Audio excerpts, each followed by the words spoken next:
Hey guys, today I'm here with Duskin Baskaram Brown, who has a couple of books, and we're going to talk about alcohol, which is what your books are about, right? Yeah, pretty much. I mean, they stray into other subjects. I I think I don't really help people to stop drinking. I help them to start living. So, yeah, like we tend to get into quite a lot of broader issues. And if you want to go there, then it might be fun too. Yeah, that aligns perfectly with a lot of the work that I do because we're told through these cultural I don't know, like dieting is always an easy one that people understand. It's a good analogy. We're taught to stop doing so many things. And that's really not the way humans' minds work or how our habits work. We can't stop doing something that it's hard. It's stressful. It usually causes more problems than it solves. So instead, what we should do is try to crowd out the things that we want to stop doing with the things that we want to do. Because we were talking before we got on here about how we always think we have more time than what we actually do. And if you fill up all of that time, all of those time slots with purposeful, intentional things that you want, then naturally the things that you don't want fall away because you don't have time to get to them. Yeah, yeah, no, I absolutely. I mean, I think you know there is this prevailing idea that stopping smoking or stopping drinking is difficult, and I think that's based on most people's experience of it. But most people go about it in the wrong way. They approach it from the wrong direction. They start with the actions. And for my money, that's totally the wrong place to start. I think if you start with the beliefs, if you start to work on why you drink, what is it that sits underneath that? What do you believe it is doing for you? Because if you didn't believe it was doing something for you, you wouldn't be doing it, right? Mhm. So if you get to grips with those first and then do a little bit of work around thought management, some people call them cravings, but end of the day, cravings are just thoughts. If you end up, working ways around the thinking of it, then the actions follow, and the actions then become the easy bit. But of course, everybody does it in the wrong direction, don't they? They think, right, I'll get to grips with the actions, and I hope that the thoughts and the beliefs catch up, but they rarely do. Absolutely. And that's the inner work that is at the basis of doing anything that you want to in this world.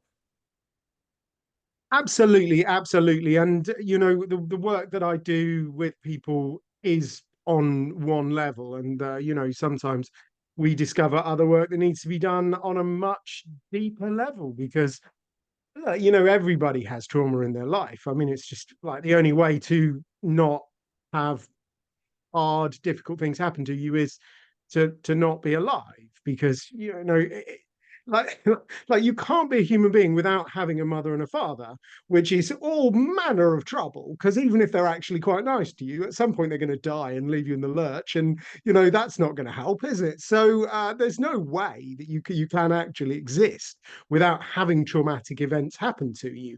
And some people are they're lucky because they grow up in a very nurturing and caring attached environment, and they're much better able to handle those events and they take them in their stride. But most of us, we don't have perfect kind of environment, and certain things are difficult for us and certain things we struggle with, and we learn when we're quite young that we can't deal with these things, so we develop these coping mechanisms like alcohol and food and tobacco, and probably a fair few of them are digital these days around social media or games or compulsive shopping or whatever. And that pattern gets set, and at some point we're going to have to kind of get to grips with that if we want to be the kind of people that we actually want to be, that we deserve to be. You could even go as far as to say that we were born to be. Sure. We are all addicted to something, and those addictions are wide and come in a lot of forms and fashions. And alcohol is one of those that get it's a louder type of addiction, kind of like drugs, the harder drugs in particular.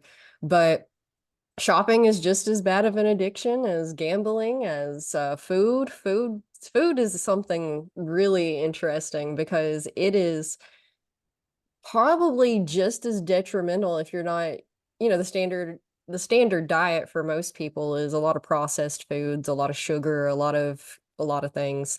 And but next to nobody sees that as a bad addiction. Not at the forefront of our minds anyway. But yeah, we're all just self-medicating some way or another, aren't we? Yeah, Exercise. absolutely. And I think most people aren't really ready to acknowledge that alcohol causes problems. They sort of part of them knows that it does, and they'll acknowledge that it causes problems to people who live on the street and drink, cheap alcohol out of a carry a bag. But, they're not really prepared to kind of actually acknowledge that it might be causing problems to them or to the people that they know. It's something that's kind of remote in the same way that most people, they're quite happy to believe that drugs are a problem. But again, it's quite a remote thing. It's not the kind of people that I know. The kind of people that I know, they only take prescription medication and smoke cigarettes and drink a lot of coffee, which of course, they're all drugs, aren't they? So I think it is more widely understood that there are harms to it, but most people aren't prepared to really think about it and really get to grips with it. And culturally, I don't think the narrative is there. We don't talk about alcohol in terms of its harms. We talk about it generally in this kind of light-hearted way. Oh, like, of course you're difficult. Well, have a glass of wine. Life's tough. You deserve it. And that's the way we talk about it. So even those areas, I don't think the narrative is really there. I mean, food, yeah, good luck with that. I think we've got even more work to do, haven't we? Oh yeah, for sure. I think it's a beautifully ironic. We did not plan on recording this episode on St. Patrick's Day, but here we are, which is a holiday that is renowned for its drinking and partying and having a good time and whatnot. I will say it definitely depends on where you're located in the world because in the section of the United States where I live, alcohol just is across the board very frowned upon, even if it is just once in a while. You have one beer once a week, and automatically everybody thinks you're drunk and whatnot. So it definitely depends on where you're located for sure. Yeah, I mean, I think that's one of the really interesting things about it. I've spent a lot of time studying and talking to people, and quite frankly, staring into space, thinking about it. Mhm. And I guess about 20 years ago, what was predominant in the field was this idea of drug effects and the dopamine theory of addiction and things like that. And it was all the drugs. The drugs had this effect, and you give them to people, and they just like crack being the absolute epitome of that. Anybody goes anywhere near some crack, they're going to instantly become addicted to it. But to be honest with you, that is not the case. The actually the majority of people that use crack cocaine use it recreationally for a bit and then don't develop a substance misuse disorder with it. I mean, that is not me advocating the use of crack cocaine, by the way. Sure. It's just the fact is that there are people out there who smoke crack cocaine and do it maybe half a dozen times and never do it again. So it's not totally the drug, but I think we've gone too far in the other direction. And now everybody talks about trauma and how trauma is the thing that underpins drug use. All drug addicts have got trauma. But again, that doesn't actually stand up to scrutiny. And if you look at the research, particularly some of the research we've done into the reasons why people drink alcohol. So we asked a lot of people who'd got sober, why were they drinking?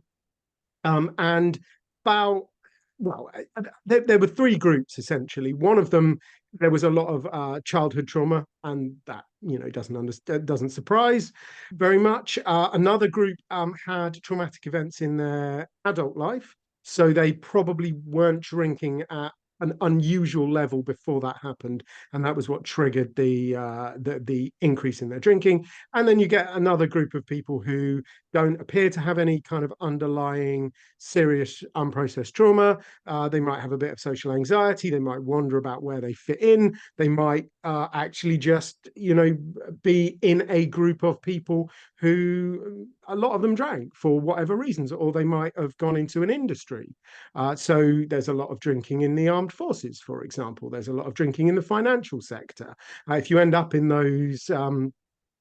those situations, you end up becoming repeatedly exposed to it, and repeat exposure is something that causes a problem. And I think that kind of gets very much down to your point, that I've spoken to a lot of people from America, and some of them say, where we live, it's not like alcohol is part of the culture. Alcohol is the culture. Hmm. So it's not enough to just say, well, I grew up in America, therefore, obviously, it Oh no. depends, because there are lots of different communities, and each different community has got a different attitude towards alcohol. And I think that's understanding that broader picture, that yes, do you know what? It's got a lot to do with, the family that you grew up in. It's got a lot to do with the community you grew up in. It's got a lot to do with the society that you grew up in. And actually, many of the problems that our society sees are now transnational, because most of the companies that sell alcohol, and all of the companies that sell tobacco, and all of the companies that sell food, are now huge transnational entities, aren't they? So it's actually got as much to do with global regulation as it has with country regulation. Then, just for fun, you can chuck in genetics, and of course, the drug effect is real.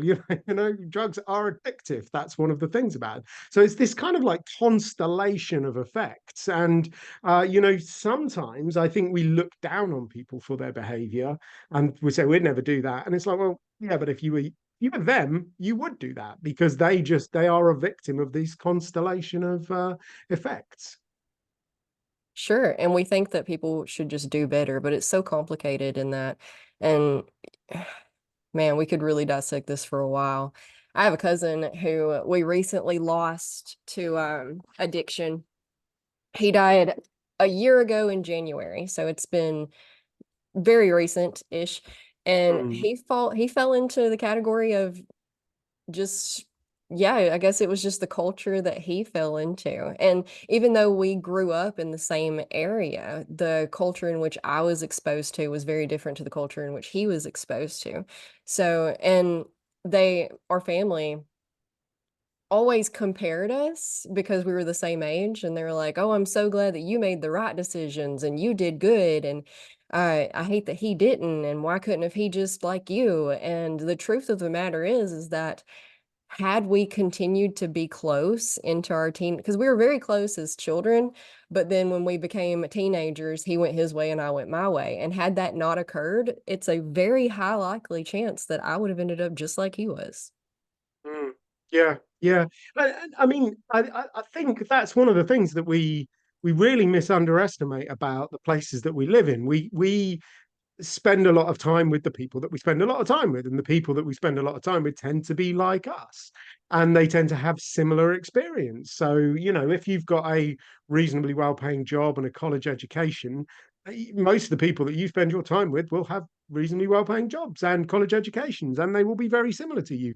But you will not need to go more than about half a mile from where you live, and you will be able to meet people who have a drastically different set of life experiences to you, who have badly paying jobs if they're lucky, and have very little education. And of course, the outcomes for them are going to be very different. And you can kind of almost see, like, well, we grew up in the same community, but it's a very different expression of that same community, isn't it? Hmm. Yeah, it blows my mind every day how readily available that alcohol is in comparison to other demonized substances that don't cause as much damage just across the board. Yeah, yeah. So I mean, look, I, I don't want to minimize the harm caused by opioids or oxy or anything like that, because No, I've met enough people whose lives have been ruined, families are ruined, just I hope was is thinking more lost. along the lines of like cannabis. Yeah, yeah. So we can talk about cannabis in a second, because I think that's quite an interesting one. But I mean, the thing is, a lot of people are quite comfortable using the phrase opioid epidemic in America, and that's a phrase that you hear all of the time. But if you look at the CDC statistics on the subject, opioids kill about half the amount of people, actually slightly less than half the amount of people that alcohol kills. Yeah, nobody's talking about an alcohol epidemic. And Mhm. as you say, it is so incredibly available. I'm obviously I've never tried to buy alcohol where you live, but I'm going to assume that it's kind of similar to the availability in the UK, which, like, honestly, there's about 25 places within a couple of 100 meters of where I live that you can buy alcohol, and it's ridiculous. Mhm. It's just so over provided.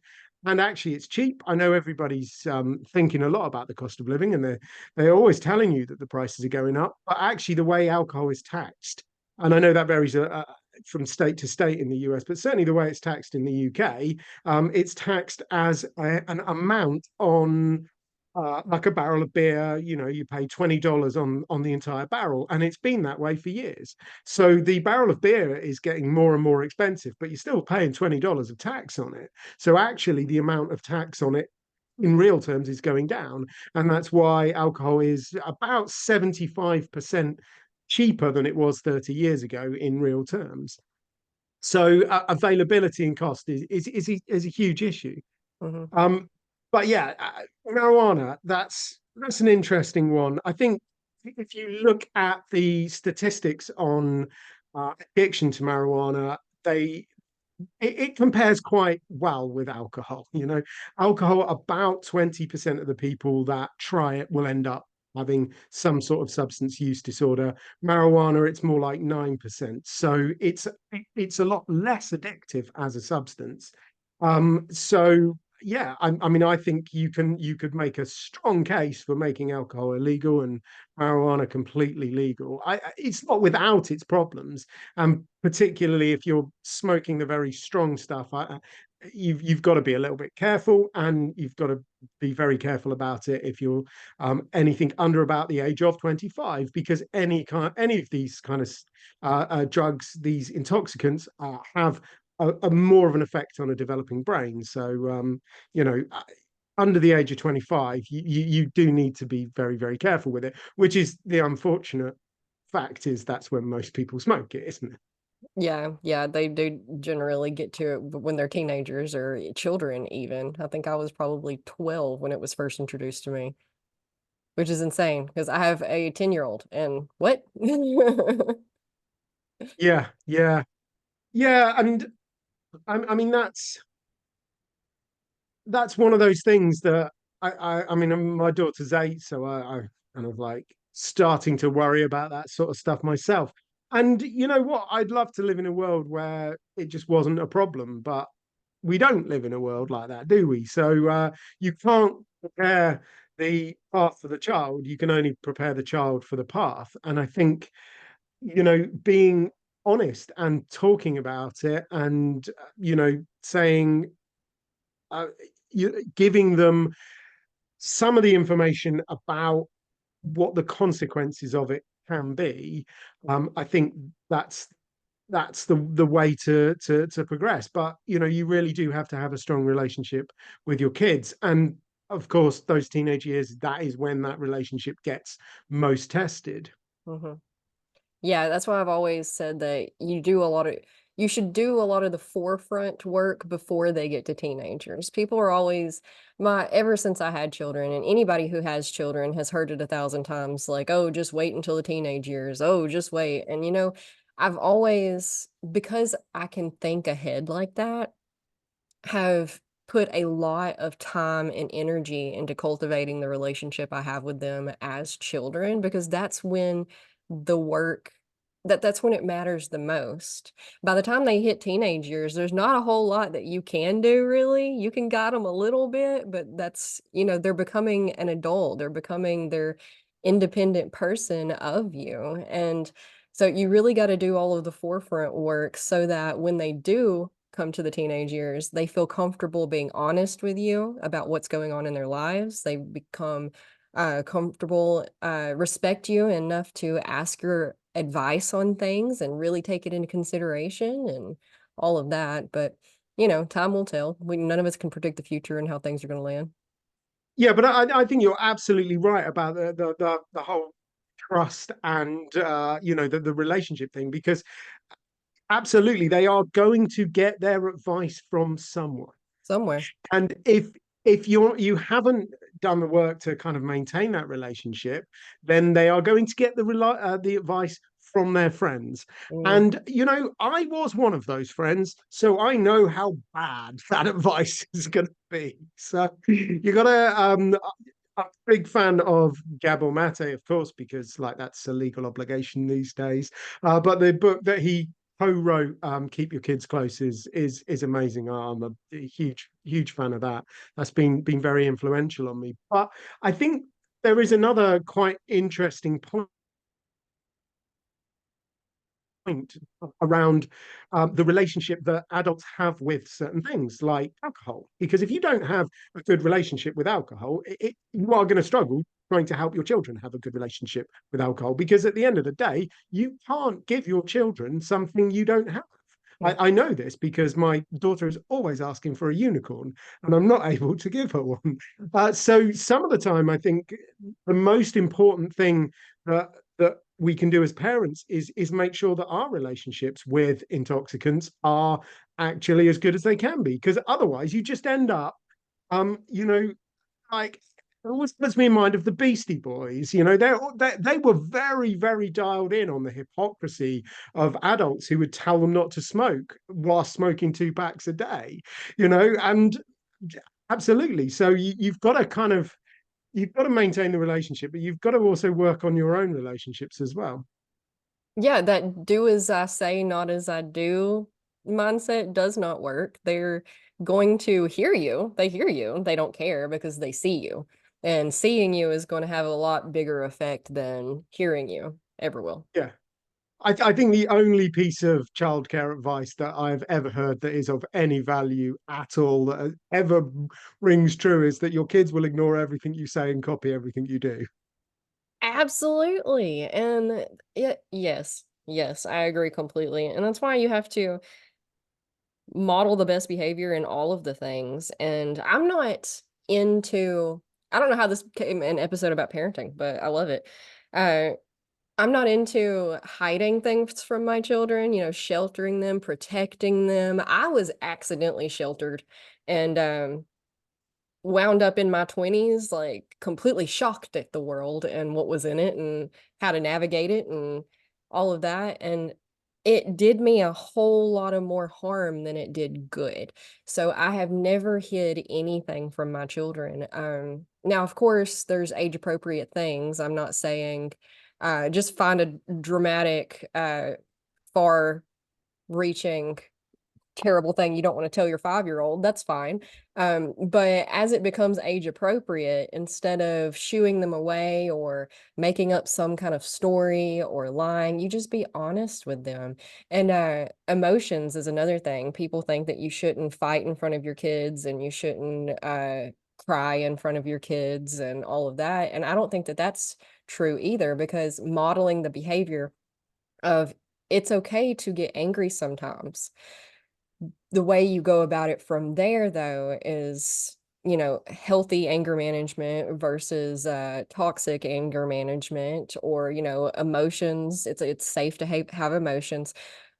So many of us don't have any idea how to regulate our own emotions in a healthy way because we never saw anyone model emotions in a healthy way. It was all done behind closed doors and in private. And when it did happen in front of you, it was not regulated because it was not intended to happen in front of you. So it's all very explosive and traumatizing for all involved if you're a child witnessing this. Yeah, absolutely. I mean, we shouldn't pretend emotions don't exist because they clearly do, don't they? And I mean, I do a lot of work with men, and a lot of what we end up banging up against is that basically they spend their whole lives trying to repress their emotions because they were always told that men are not allowed to be emotional. We have to be strong. That means we do not ever get sad or unhappy or my definitely don't cry. I mean, that would be the end of the world, wouldn't it? And that's something that we hear from caregivers. It's something that we hear from teachers sometimes. It's also some not all women, but there are women out there who will sort of pay lip service to the idea that they want a man who's comfortable with his emotions, but their actions will often be a little bit different to that. So we hear it all of the time. Suppress your emotions, suppress your emotions. And the way that a lot of men cope with that is by drinking them away, because that's the one of the great things about alcohol is that it's a top-notch anesthetic and Hmm. it anesthetizes feelings, which is kind of good if you just want to feel absolutely nothing at all. Hmm. But you try and drink away the bad ones, and you end up drinking away the good ones as well. And that is one of the reasons why so many people end up just plain miserable when they're drinking. Even what a lot of people would consider moderate levels. They end up just becoming miserable because the way the brain reacts to large amounts of alcohol is to just downregulate everything, turn down all the emotions, and that it's great. You don't have to feel the difficult ones, but life is very, very, very boring if you don't have the good ones to go with them. Sure. Going off of that, alcohol being an anesthetic, are you familiar with how people with autism are more likely to become alcoholics? So not specifically around autism. There's an awful lot of stuff at the moment around ADHD. Mhm. I seem to be meeting a lot of people who have a adult diagnosis of ADHD. I'm not aware of the statistics, but there are things like autism do tend to make you more susceptible. So certain mental health issues are very clearly linked with alcohol problems, PTSD and depression being two of the most the better understood ones, but ADHD as well. That makes you more likely to develop problems with alcohol. Absolutely. Yeah, ADHD and autism kind of go hand in hand. They're very similar in a lot of ways. And the biggest issue with them is that everything, your senses, your thoughts, everything you feel, hear, taste, touch, everything is just on 100% of the time and nothing helps. So like with ADHD, you can get meds that calm you down and slow everything down and make it a little bit easier to process, but they're very similar to antidepressant meds and they come with a lot of issues. Not all of them. I don't know. I haven't done thorough research on every single one of them, but I have I've taken I've been on antidepressants before. And so with that, I can kind of like compare on my own, um, doing little to no research how those work. And it just kind of dulls you back a little bit. But for autism, there's nothing you can really do about it. There is no medication that can calm it, but alcohol can. Yeah, I mean that is one of the real dangers about alcohol is that it slips in through the gaps. It does an awful lot of things for an awful lot of different people, and that's one of the reasons why it's very seductive. And people often sort of say, "Oh, well, yes, of course, I've got a problem drinking, Duncan. I've got an addictive personality," and I sort of like take that with a huge pinch of salt. But then we start talking about personalities, and you start talking about personality traits, and some people are very introverted, some people are very extroverted. There's reasonably good, scientific data to support those as ideas that people sit on this spectrum between introversion and extroversion. And the thing is, I've worked with people at both ends of that spectrum. Some people, that really don't like socializing but are forced to do it, very uncomfortable with other people, will drink to make it easier. And some people who are very, very outgoing end up drinking because they're very outgoing and they're always in situations where everybody's drinking. So, there's I think that's one of the real dangers. It's like, what do you want? Because alcohol will probably provide you with some of that, and Mhm. it then it lulls you into this sense of security. It's like, oh, it's wonderful. I am getting this thing for free. And we do love, pleasure or the removal of pain, particularly if it involves next to no effort. So that's not modern life, by the way. That is just humanity. That we have evolved to move towards pleasure, move away from pain with the minimum amount of effort. And alcohol seems to do that. And maybe it does it for a bit, but it quickly stops doing it because what happens is if you get an up, you get the down. Mhm. So, all right, it makes you feel less anxious, less insecure, less nervous when you're drinking it. But the second you stop drinking it, like literally, once your blood alcohol stops going up, you start to get the opposite effect. And by the time you wake up in the morning, you're going to have less of the neurotransmitters that help you feel secure and safe and relaxed. You're going to have less of those floating around your brain, and you're going to wake up feeling even more vulnerable than you did before you started drinking the night before. Yeah, I kind of fell into that a little while in my early, gosh, late teenage years. I got it pretty early, honestly. Um, I wasn't a bad kid, but I did fall into partying because it lowered my anxiety. I was riddled with anxiety my entire life. I was bullied really bad. I had a lot of childhood trauma, and it made me clam up, and I stopped talking for 15-ish or so years, maybe longer. No, it was about 15 years.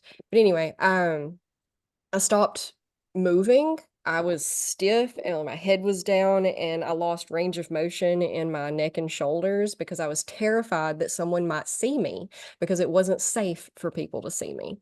And so the only time that I could relax, the only time that I could talk, the only time that I could just feel okay was when I drank. And I definitely had some problems with it from my late teen years into my early 20s, where I definitely took it overboard and did entirely too much drinking.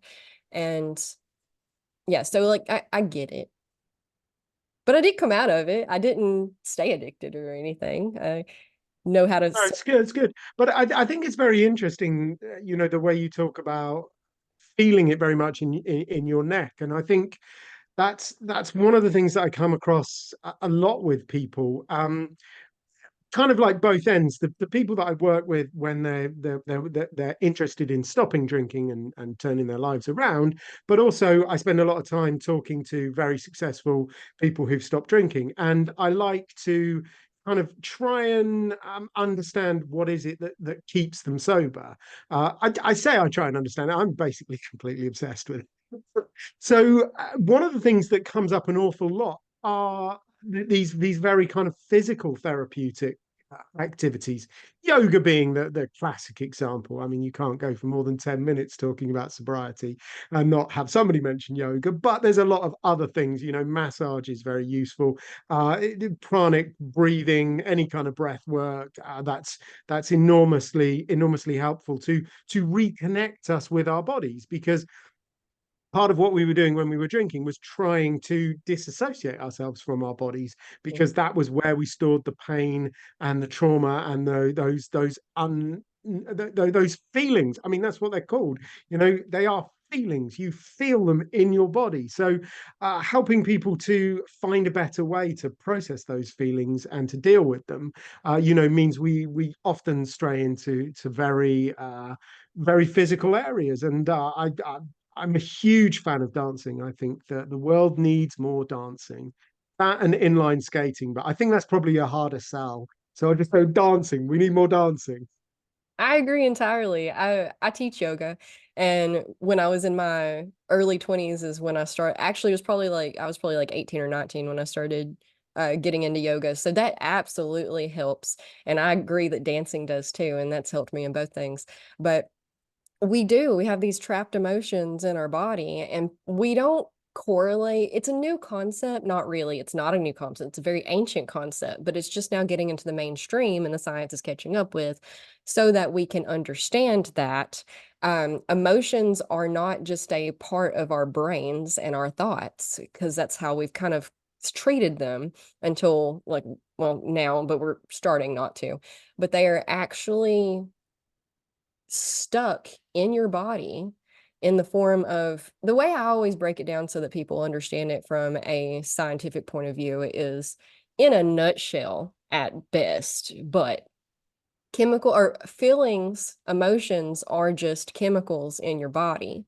And if you don't let those process out and you don't feel them and they don't do their job, they don't work through to be released and detoxed from your body, they will just sit around somewhere in your body waiting for the chance to be processed and felt and released. And that causes tension and muscle tightness and inability to move and even sickness. Yeah, Addiction. I'm going to call him out. It was Aristotle's fault. He was the one. He said that, the brain and the body aren't really linked and, it's all about the mind and all of that kind of stuff. So we'll blame him.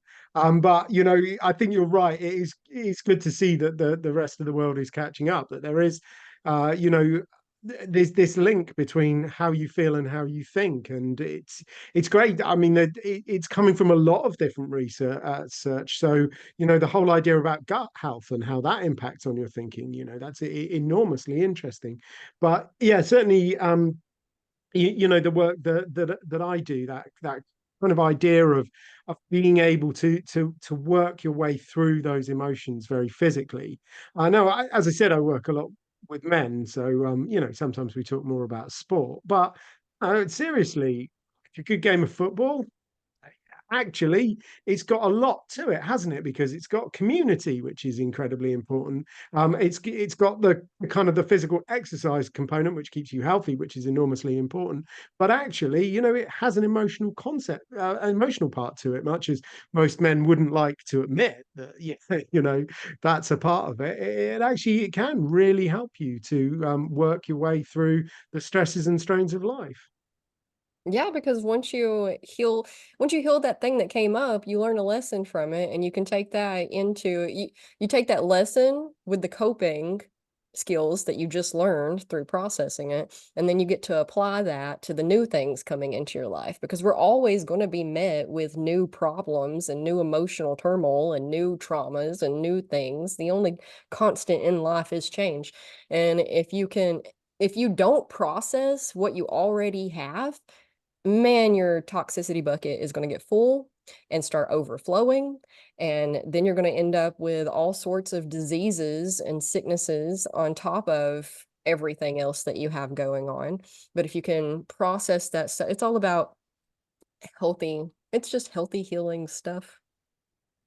Yeah, yeah, and I think it's like the Red Queen in Alice in Wonderland said, you got to run fast to stand still in my kingdom. And I think that's the problem. Most people, they think, oh well, I'm all right now. I can just kind of sit back and relax. And it's like, well, okay, but if you sit back and relax, you will be going backwards. Unless you are actively moving forward, you will go backwards. And that's the stark choice that I see a lot of people that I work with. They're effectively looking at it, and it's like, well, so if you want to stop drinking, honestly, it's fairly easy. Go about it in the right way.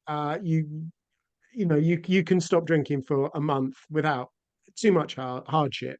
But if you're not prepared to do the rest of the work to keep moving forward, then eventually you will slide back and you will start drinking again. And, you'll be basically back where you were before you stopped, but probably a little bit worse.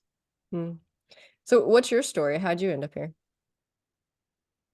So I mean, I kind of struggle with this because I definitely wouldn't have what people would call a classically difficult childhood. I was very lucky. My parents are still together. I was raised in a home I didn't really want. Well, I did want for stuff. I wanted all of the rubbish plastic things that I didn't need.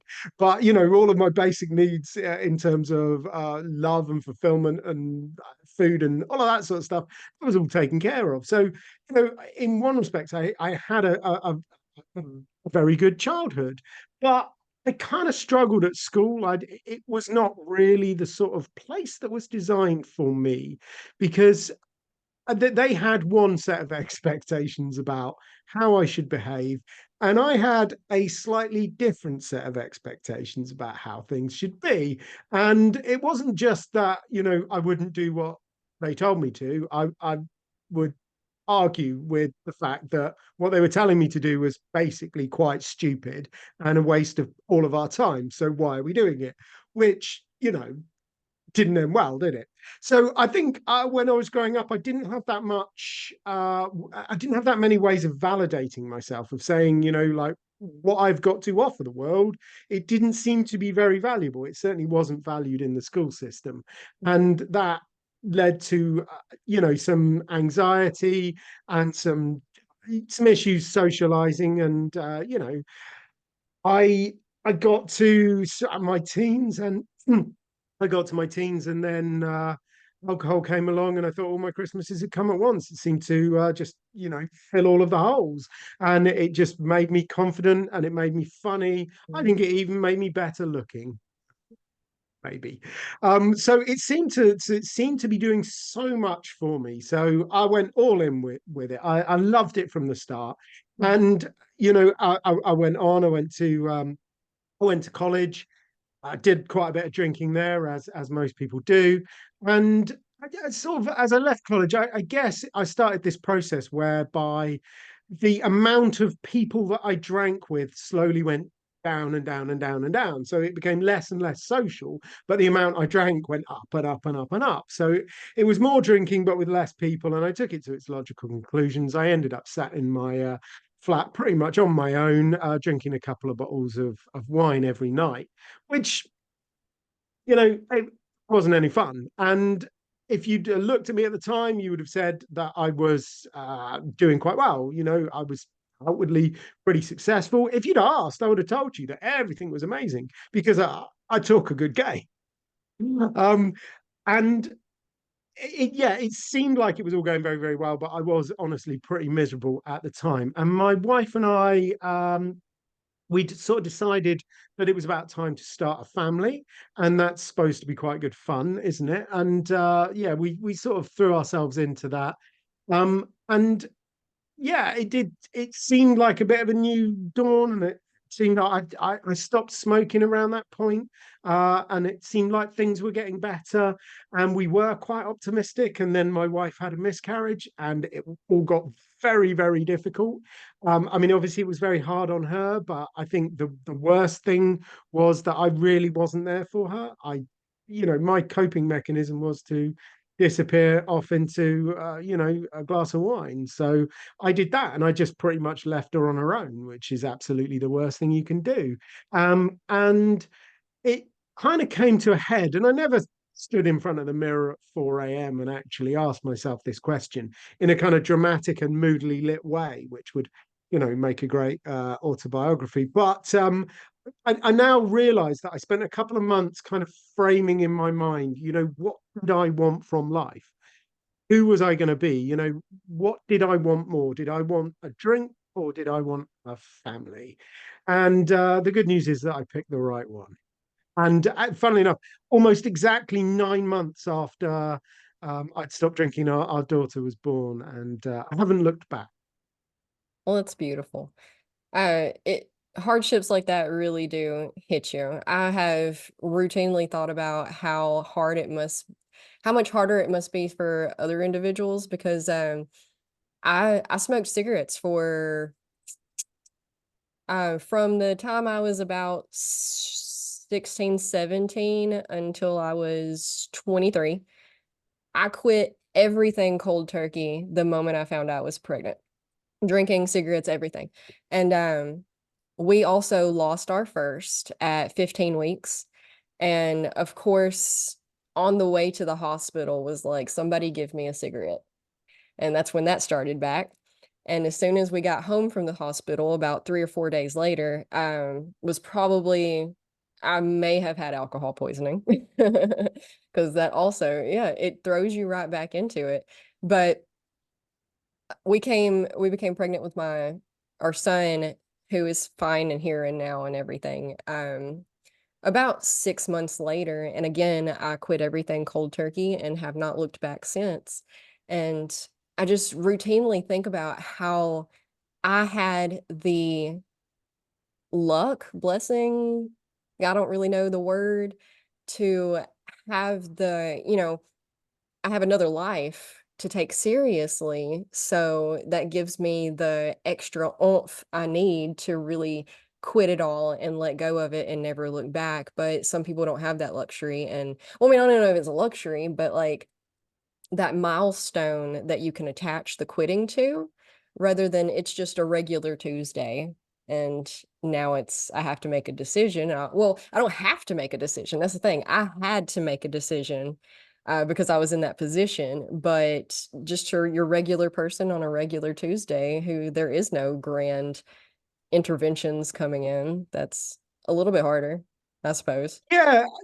So the thing is, if you really talk to people, they all find a way. There is always something, and that a lot of it does stem from family. I meet an awful lot of people who either they're at the point of starting a family, or they've got young kids and they're starting to worry that the kids are realizing it, or sometimes their kids are a bit older, and one guy whose daughter recorded him on her phone when he was drunk, and then played it back to him the next morning, and he was like, "I think it's time to stop drinking, don't you?" Yeah. The whole having kids often is the spur. But I worked with a guy not that long ago, and one of the things that really changed for him, one of the most profound things, he kind of come into it a little bit reluctantly. He sort of knew he needed to do something, but he wasn't really convinced. He was still a little bit like, well, I enjoy it. And then we were working through some things, and he told me this story about when he was drinking, with a family do, and he just went quiet, and I was like, "Oh, what's the matter?" He's like, "Do you know what? I've just realised that I scared the living daylights out of one of my nephews, by just getting very drunk at this family do," and that was the thing that really clicked for him. So, it can be about children, but they don't even have to be your own. Most people they've got something that's going to click with them, and actually what most people need is the space, the opportunity to kind of think it through, and to find those moments, and to have those realizations, and to come to the conclusion that even if they got some vague amount of joy from going to that party and getting absolutely trashed, the damage it has done is far outweighs that tiny piece of joy. Yeah, you really have to just sit back and look at your priorities. Because again, we Yeah, only have X amount of time. We never really realize how much time we don't have. yeah. And I think that's one of the problems that we have as a society. We don't create that space. We don't create that time. We don't give ourselves that opportunity to reflect on things, because yeah, if you've got 30 seconds queuing in a line, I mean, blimey, you wouldn't want to be bored, would you? You better pull out your phone and play Candy Crush or something. And it's just like everything is no longer enough just to do the washing up. You've got to be, learning Tai Chi on YouTube at the same time or something, haven't you? And like most of the most profound thoughts I've ever had in my life have come within those moments of silence, when I have been doing something that has occupied a part of my brain, but not all of it. And I have definitely not been thinking about the thing that I have this huge realization about. I've just been, washing the dishes and staring into space. And I think that's something that we really need to recapture as a society. And if you don't want to do that, well, at least invest some time in a therapist, a counselor, a coach, somebody who will give you that space to actually think through your problems because you've got all of the answers. You Mhm. just need that space. And at an absolute push, you might just be lucky enough to have a friend who can do that for you. And if you have, take them out for a cup of coffee and buy the coffee and just be incredibly nice to that person because they are the best friend that you will ever have. Sadly, I think that is the problem with men. It's not that we don't talk. It's not that we don't want to talk. It's that we don't listen.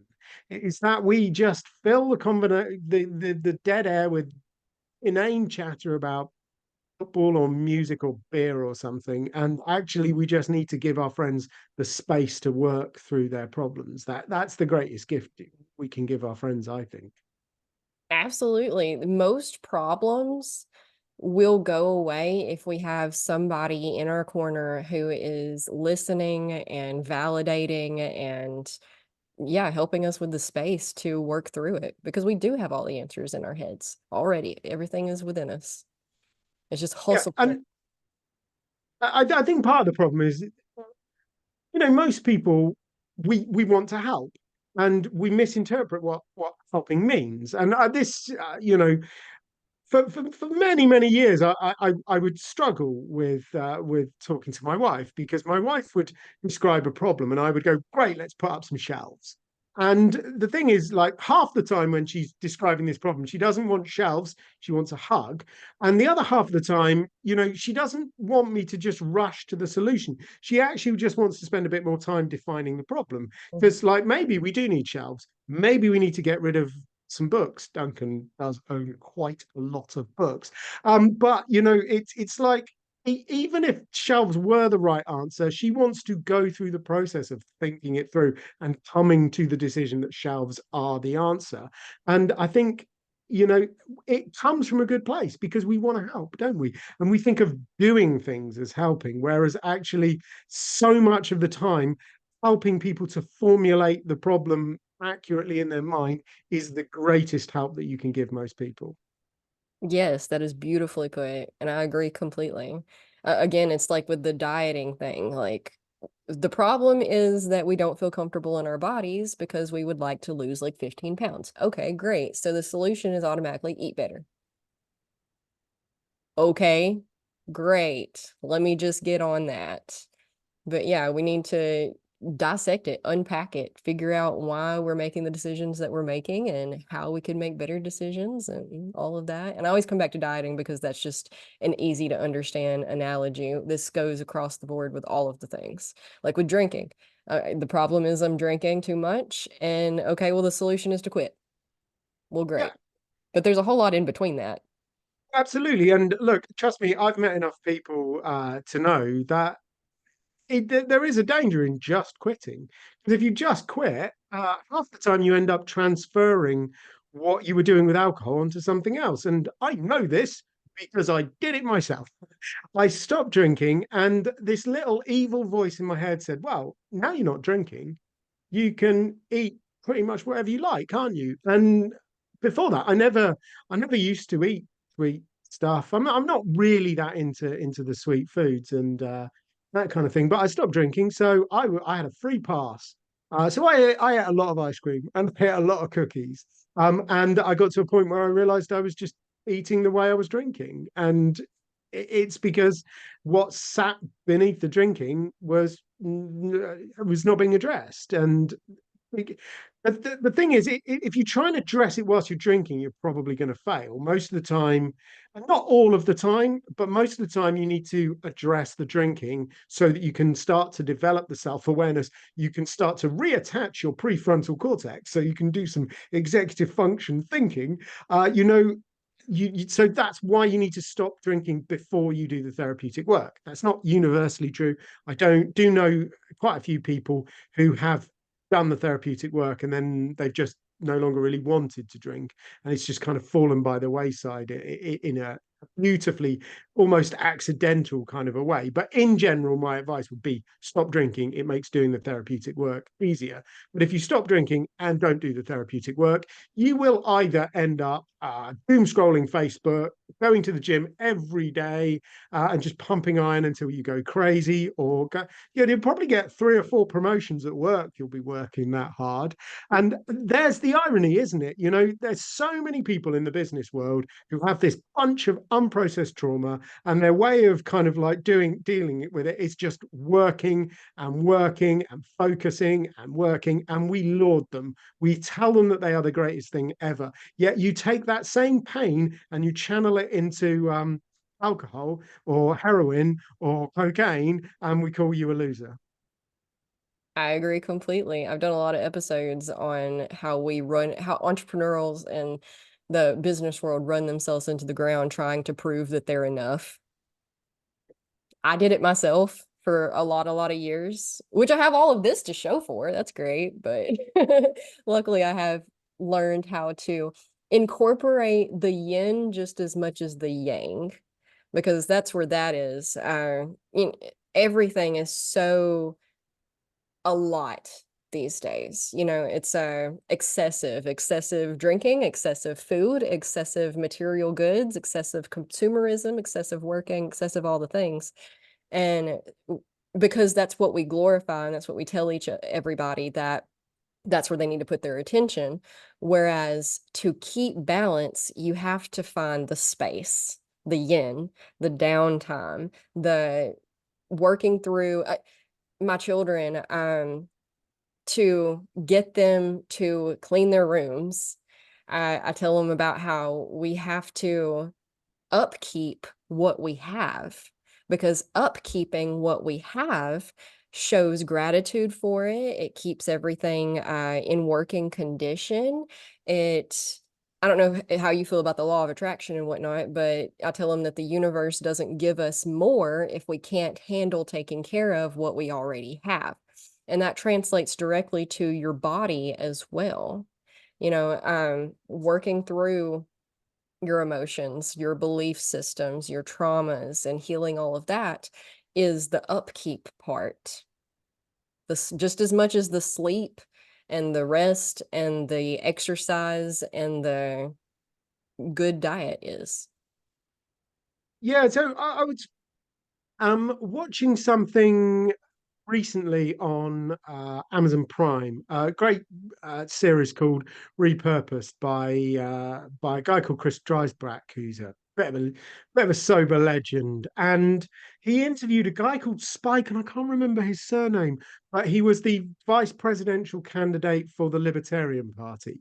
So he came third in the 2020 uh, presidential elections, which is kind of roundly nowhere in your country, isn't it? But he's like a prominent public figure, but he'd he'd got a diagnosis and he'd become quite ill, but he figured out that he could actually, do a lot to mitigate the symptoms. He couldn't cure it, but he could manage it by doing all of the stuff that we know we should be doing more of: exercise, yoga, meditation, good diet. And he sort of referred to it as like it's like basically it's kind of like a part-time job for me. Like literally every day I have to do this stuff to make myself feel well. And it's like it's not like I just have a cheat day every now and again. I never have cheat days. My diet is always absolutely spot on, because I know if it isn't, then I'm not going to feel good, and I'm not going to have the energy to do the kind of good work that he wants to do in the world, and he is doing a lot of amazing stuff. And I sort of thought, well, you know what? That's probably the attitude that most people should have. Most people have something in their life that means that they've got to do a bit more work around it, whether that's a mental health issue, whether that's a physical health issue, whether that is, a neurodiversity piece. You were just born that way, and so I was fortunate to be diagnosed as dyslexic when I was quite young. And that helped me enormously because it made a lot of sense of a lot of stuff that didn't seem to make sense. But it also taught me that I had to work harder, that if I wanted to write anything that was going to be anywhere near, you know, English, I was just going to have to work a bit harder at it. So I do. And, I've written a few books. So I think probably if somebody who wasn't dyslexic had tried to write the same books, it would have taken them maybe 25% less time. But I can't argue and moan about that. I've just got to put in the hours, haven't I? So we've all got something that we need to work on. And maybe we should all start to consider that as a part-time job. Part of my job is dealing with my depression. Part of my job is dealing with, whatever doubt, I don't know, whatever medical condition you've got, diabetes. Part of my job is dealing with my diabetes. I think the world would be in a lot better place if we all took that attitude. Yeah, it's a discipline rather than waiting for the motivation. Yeah, yeah, it's not fair. It's not fair. It would be fair if everything was nice and easy and all of that kind of stuff. And it's not your fault. It's absolutely not your fault, and it's absolutely not fair, but it is your problem. So, Yep, matter of facts of life. It is what it is. absolutely. Well, this has been great. I've really enjoyed this hour. It's went by really fast and I think it went really smoothly. Tell everybody how they can find you and about your books, plug in whatever you like. Yeah, so my most recent book is called Real Men Quit, which I wrote because there's a lot of amazing women doing a lot of amazing work in the sober space, and I've got an enormous amount of respect for them, but they don't talk about sport enough. So I wrote a book to try and kind of combat that. So if you like sport or James Bond, Star Wars, The Terminator, those kind of things, then you're going to love this book, particularly if you're a fan of not very good jokes. There are a lot of really, really badly blokey jokes in there. Or if you happen to know a man who drinks too much, you can stop laughing now because of course you do. Generally, we're pretty good at drinking excessively. In fact, the World Health Organization said recently, for every four drinks sold, three of them are drunk by men. So yeah, you probably do know a man. That's called Real Men Quit. You can find it on Amazon. It's dead easy. Just put Real Men Quit into Amazon, it will come up. But before that, I wrote a book called Get Over Indulgence. And if your listeners would like to grab a copy of that, they can grab a free copy at getover.uk. That's getover.uk. You put that into Google, it comes up with a bit of my website. You can have a PDF version or a Kindle, or if you can stand to listen to me for 2 hours and 45 minutes, then you can listen to the audiobook as well. That's at getover.uk. That it takes you to a bit of my website, so you can find all of the socials on there as well. We do quite a bit on LinkedIn, Facebook, Instagram, doing a bit on YouTube as well. So yeah, if anybody wants to chat, I'm always happy to help out. If there's anything I can do, please do let me know. Awesome. And I'll make sure that they get the links and they're all easy to find and all that. Um, One last thing. I love your lava lamp. I had a bit of a lava lamp obsession when I was a kid, and I had probably 15. And we would my mom loved yard sales, and we'd go to yard sales, and I'd pick up another lava lamp. She'd be like, "Seriously, Savannah, do you really need another one?" Yes, I do. I don't have a purple one. And Yeah. also, I love that it's in the shape of a rocket. I'm actually stationed right outside of Huntsville, Alabama, which is what they call Rocket City. So, all of Oh the, yeah, I got it deliberately for you. I'm It is sure. it is a it's a Mathmos Talstar. It's the iconic rocket shaped lava lamp. I had one when I was a kid. Well, I was at university, and I really really loved it, and it went kind of very well with the sitting around darkened rooms in illegal states of mind, as I used to do quite a bit more when I was a kid. And I bought this one to sort of say, I'm still fun, I'm still rock and roll, I'm still enjoying myself, just do it slightly differently these days. Yeah, you've matured Well, possibly. in the ways that you need to. It's fine.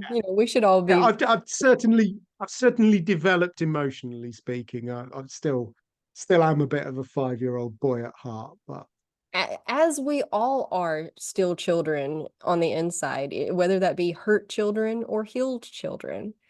And that just, we can do a whole nother episode on that, but I'll try to yeah, cut us off here. absolutely.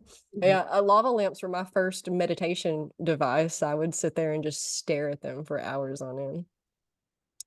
So I'm glad to see that they're making a comeback. But this was great. And thank you so much for being here today. And if anybody needs to reach out to him or wants to talk to him, then there's lots of locations you can do that at.